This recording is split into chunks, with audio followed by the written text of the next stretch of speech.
فرق ہے مگر یہ فرق زیادہ حیثیت نہیں رکھتا. باری ہے یہاں موجود اسلامی بھائیوں سے سوال کرنے کی.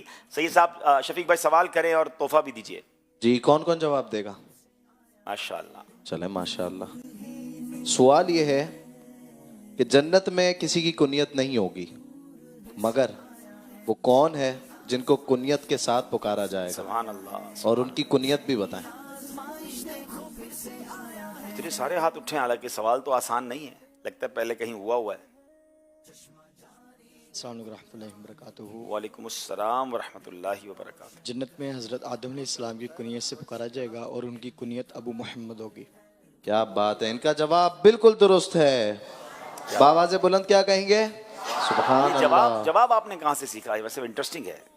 جی ایک جب ثالثہ میں تھے تو تب کہیں پڑھا تھا. ماشاءاللہ ماشاءاللہ. درس نظامی کیا ہے آپ نے یا کر رہے ہیں؟ جس سابعہ 7th ایئر میں پڑھ رہے ہیں. ماشاءاللہ. اللہ پاک آپ کو عالم با عمل بنا. دیکھیں جناب، یہ ہے علم دین حاصل کرنے کی برکت کے.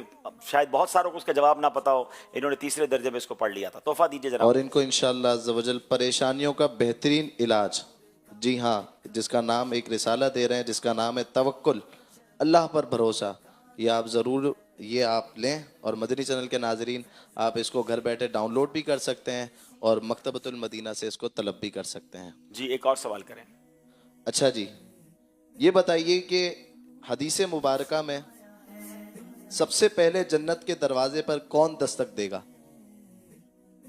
حدیث مبارکہ میں کیا ہے؟